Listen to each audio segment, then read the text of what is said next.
Halo pemirsa GPR TV, dari Sabang sampai Merauke, dari Biagas hingga Pulau Rote. Bertemu lagi bersama saya Mona Azhari Nisak dalam program Kominfo Newsroom. Halo pemirsa GPR TV, dari Sabang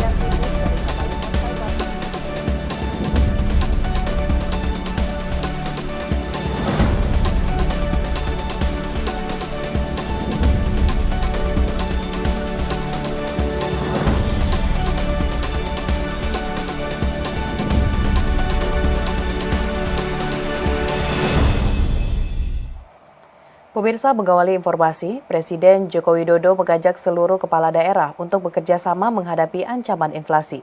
Presiden juga mendorong seluruh produk UMKM dan koperasi dapat masuk ke e-katalog.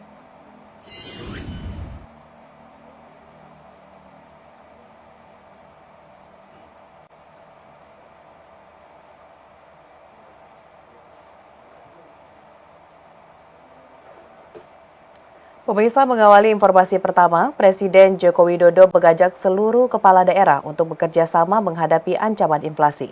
Presiden juga mendorong seluruh produk UMKM dan koperasi dapat masuk ke e-katalog. Presiden Joko Widodo memberikan pengarahan kepada seluruh menteri, kepala lembaga, Pangdam, Kapolda, dan kepala daerah se-Indonesia di Jakarta Convention Center, Jakarta. Terdapat 3 poin dalam pengarahan Presiden Joko Widodo, diantaranya mengenai pengendalian inflasi di daerah, tindak lanjut aksi afirmasi Bangga Buatan Indonesia, serta pembahasan mengenai pemasaran percepatan penghapusan kemiskinan ekstrim. Terkait pengendalian inflasi, Presiden Joko Widodo mengajak kepada seluruh kepala daerah di Indonesia untuk kompak bersama-sama menghadapi ancaman inflasi.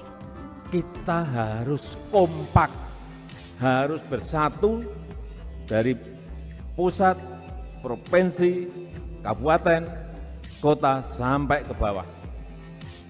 Dan semua kementerian lembaga seperti saat kita kemarin menangani COVID. Kalau COVID kita bisa bersama-sama, urusan inflasi ini kita juga harus bersama-sama. Selain itu, Presiden Joko Widodo juga mengarahkan jajaran pemerintah daerah untuk mengurangi pengadaan barang impor dan mendorong penggunaan barang-barang dalam negeri melalui mekanisme pengadaan barang. Presiden meminta agar produk usaha mikro, kecil, menengah, dan koperasi dapat masuk ke katalog elektronik lokal maupun nasional. Pada seluruh kepala daerah agar terus membina UMKM, koperasi yang ada di daerah masing-masing agar berbondong-bondong masuk ke e-katalog.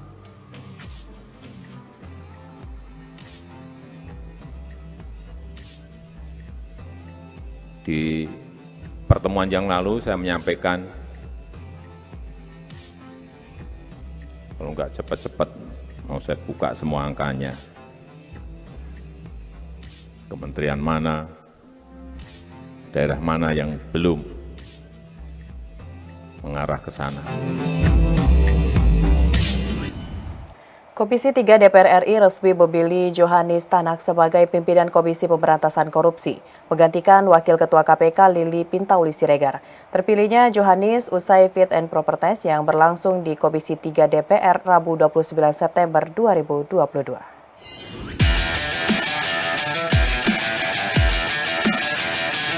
Johanis Tanak resmi dipilih sebagai calon pimpinan Komisi Pemberantasan Korupsi oleh Komisi 3 DPR RI untuk masa jabatan periode 2019-2023. Menggantikan Lili Pintauli melalui mekanisme pemilihan suara yang digelar pada tanggal 28 September 2022. Johanis Tanak pernah menjabat sebagai Kepala Kejaksaan Tinggi Jambi. Ia pun pernah menjadi Direktur Tata Usaha Negara Kejaksaan Agung. Johanis Tanak terpilih berdasarkan hasil perhitungan voting dengan sistem one man one vote dengan jumlah suara 38 dari total 53 suara. Sebelumnya, Komisi 3 DPR RI menggelar uji kelayakan secara terpisah untuk kedua calon pengganti Lili Pintauli. Dalam sesi uji kelayakan, Johanis mengusulkan untuk memberlakukan restoratif justice dalam penanganan kasus tindak pidana korupsi. Menurutnya, restoratif justice tidak hanya dapat dilakukan dalam perkara tindak pidana umum, termasuk juga dalam tindak pidana khusus. Dalam paparannya, Johanis berpandangan koruptor bisa mendapat jaminan tak diproses secara hukum dengan syarat mengembalikan 3 kali lipat kerugian negara yang disebabkan oleh tindakannya. Johanis juga menegaskan tindakan pencegahan menjadi skala prioritas dalam memberantas korupsi. Selanjutnya, Selanjutnya, DPR Republik Indonesia akan mengesahkan nama Johannes Tanak sebagai pimpinan KPK yang baru dalam rapat paripurna. Setelah itu, DPR akan mengirimkan nama pria yang menjabat sebagai Direktur Tata Usaha Negara kepada Jaksa Agung Muda Perdata dan Tata Usaha Negara Kejaksaan Agung tersebut ke Presiden Jokowi untuk dilantik. Atas nama Saudara Johannes Tanak terpilih sebagai calon anggota pengganti pimpinan KPK masa jabatan 2019-2023. Apakah dapat disetujui? Sekali lagi setuju? Informasi selanjutnya pemirsa, Menko Polhukam Mahfud MD memastikan akan segera mencari formula hukum bidang peradilan. Perubahan formula hukum peradilan diperlukan setelah Hakim Agung Sudrajat Midyati terkena OTT oleh KPK.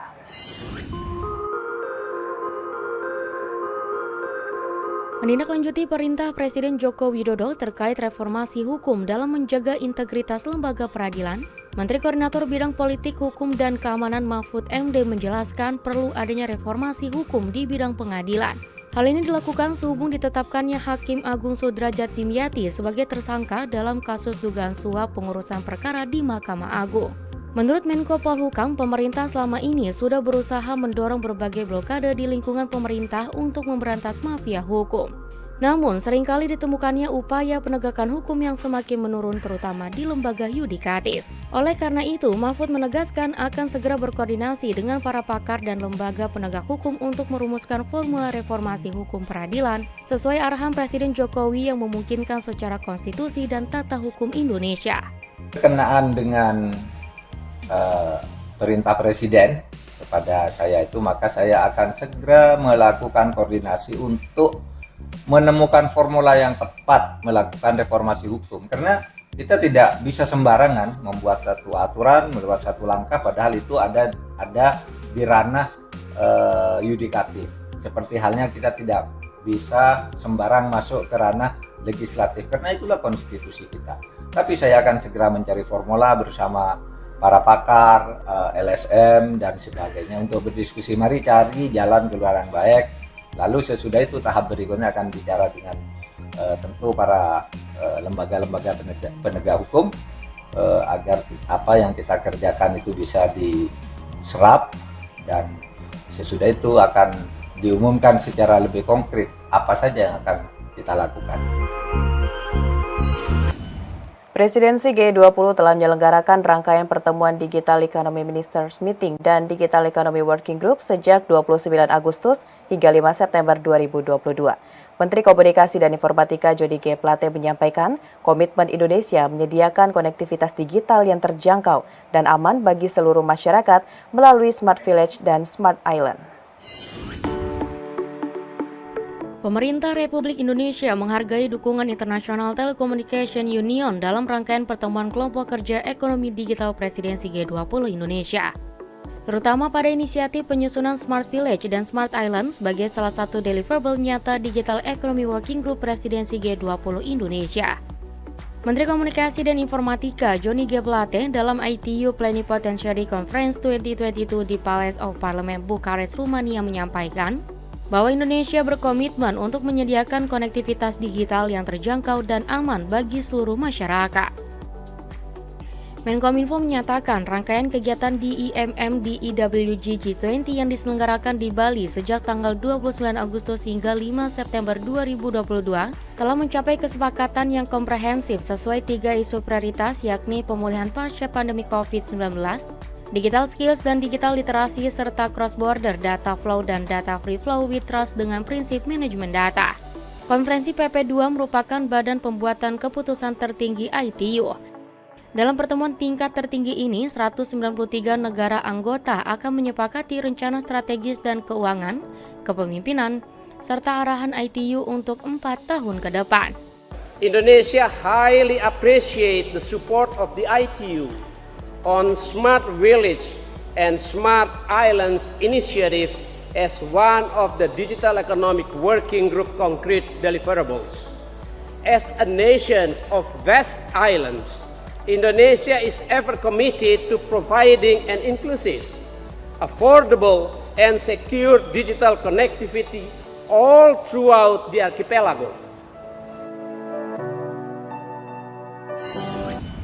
Pemirsa, setelah jeda pariwara, kami akan kembali dengan berbagai informasi lainnya. Tetaplah bersama Kominfo Newsroom.